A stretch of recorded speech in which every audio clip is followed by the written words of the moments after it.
So if you shoot it too fast, it will fail. It will misfire. It takes like a quarter of a second to redo that. That should be my last round.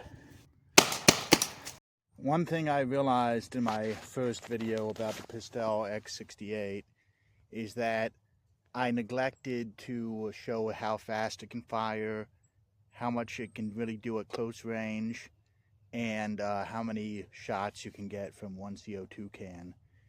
So I've come out here to another spot deep in the woods to give it a shot and see if we can get those metrics, and set up my balls there to reload. I'm using these trees as like a shield because I'm going to be shooting at closer range targets, and the ricochet I don't want to get hit by. And I'm also going to try to position my phone behind this tree so, you know, I don't need to worry about my phone being destroyed. But I'll show you the damage it does afterwards, even if you can't see it directly while it's happening. All right, we're loaded. Just time to activate the CO2.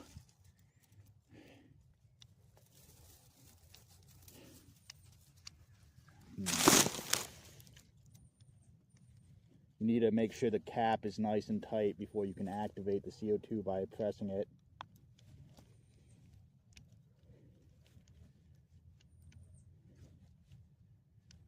Okay, it seems like this cap isn't seated properly. I don't know. This cap mechanism seems kind of finicky. It's not activating, so I'm going to clip this and mess around until I get it to work. I'm going to use my pocket knife to try to get the gunk out of the grooves in this cap's threading. I don't know. It's a long shot. I doubt that's the problem, but it's the only thing that comes to mind at the moment. The cap feels really snug to me. It really looks like it's as far as it can go in. I can't hand tighten it anymore.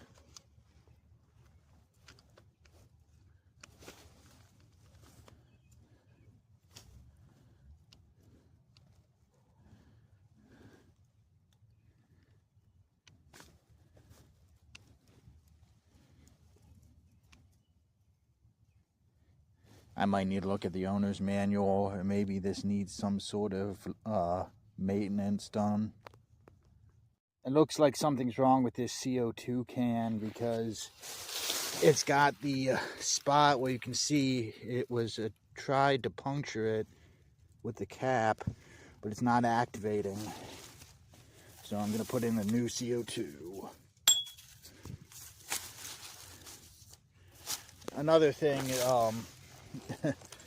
so, you know, you have to put the side that's pierced in so it's facing the cap, so the cap will work when you pierce it.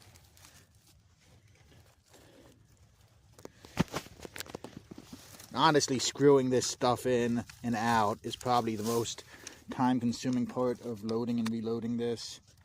So if you can get more than one magazine from one CO2 can, that's really gonna increase this its ability to put out sustained fire. Okay, I rotated the knob, the cap, while also pressing down on it. Rotated it while pressing down on it, and it did activate the CO2. A little bit escaped, but I mean, I'm not about to go through this whole process. So I don't think it's going to affect the test. It was like a microsecond of gas release. So here we go.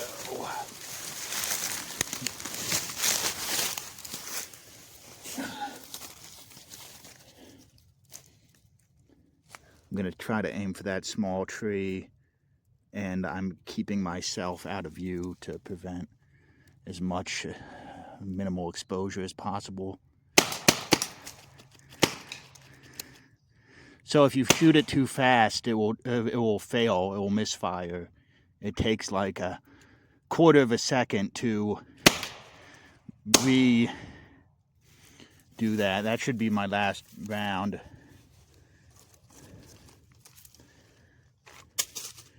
Yeah, it takes like a quarter of a second for it to build up enough gas pressure to fire again. So you can't fire as fast as you can pull the trigger. Okay, now I load up more of the balls.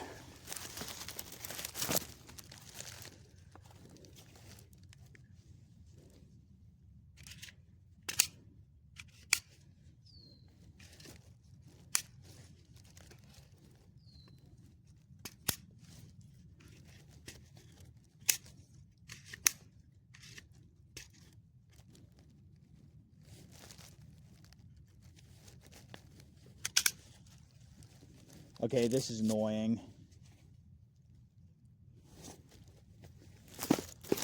It's very difficult to get the spring to get into loading position with gloves on. You really need the fine manual dexterity, I guess, to get that to lock into place at the bottom. Slightly annoying.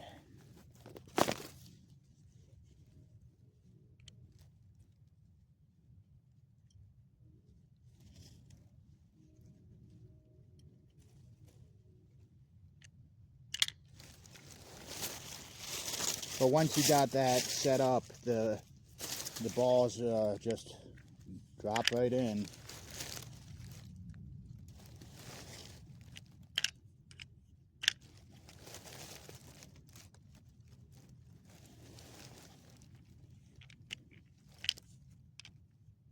Okay, there we go, 6. I'm gonna get my glove back on because I sure as heck don't want to take a hit to my bare skin.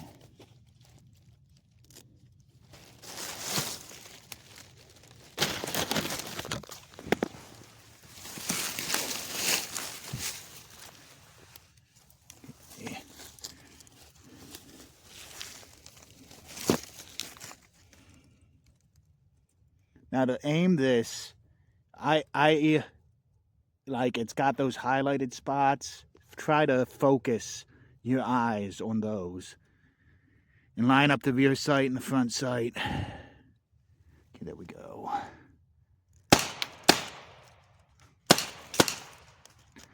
Okay, so that got off like another 4. So, oh, let me double check the magazine. Okay, there we go, 5. Yeah, it really seems like it can fire 2 magazines. I mean, just to make sure, I'm gonna try another few. I don't think it can do 3. No videos I've seen on YouTube show it do that many.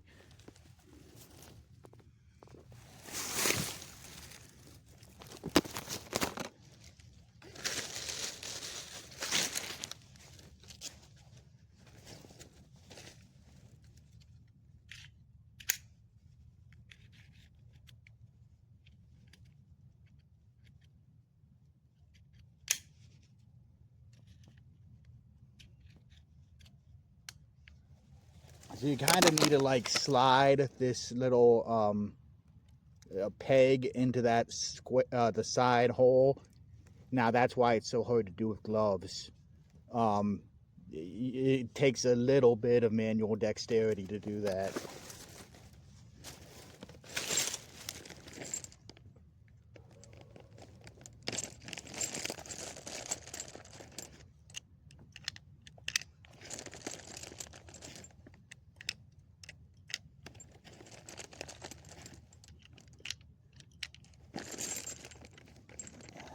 Go. All good to go. Just do not touch this part.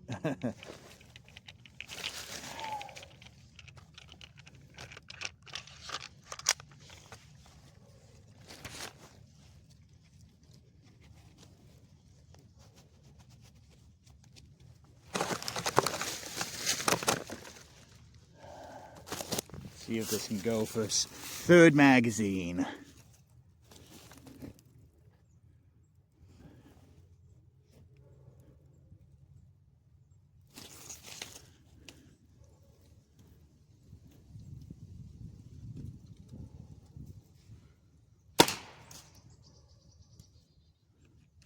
Okay, that's it. It's got nothing else. Empty the CO2 can and there'll probably be like almost nothing left of the CO2.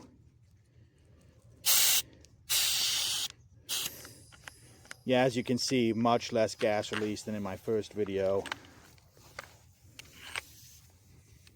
Just like a little, very, very small whiz of gas left.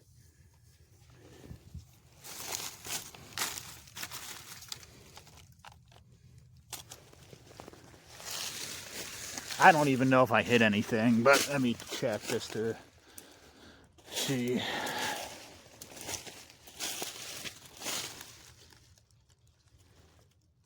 Okay, yeah, we got a few hits.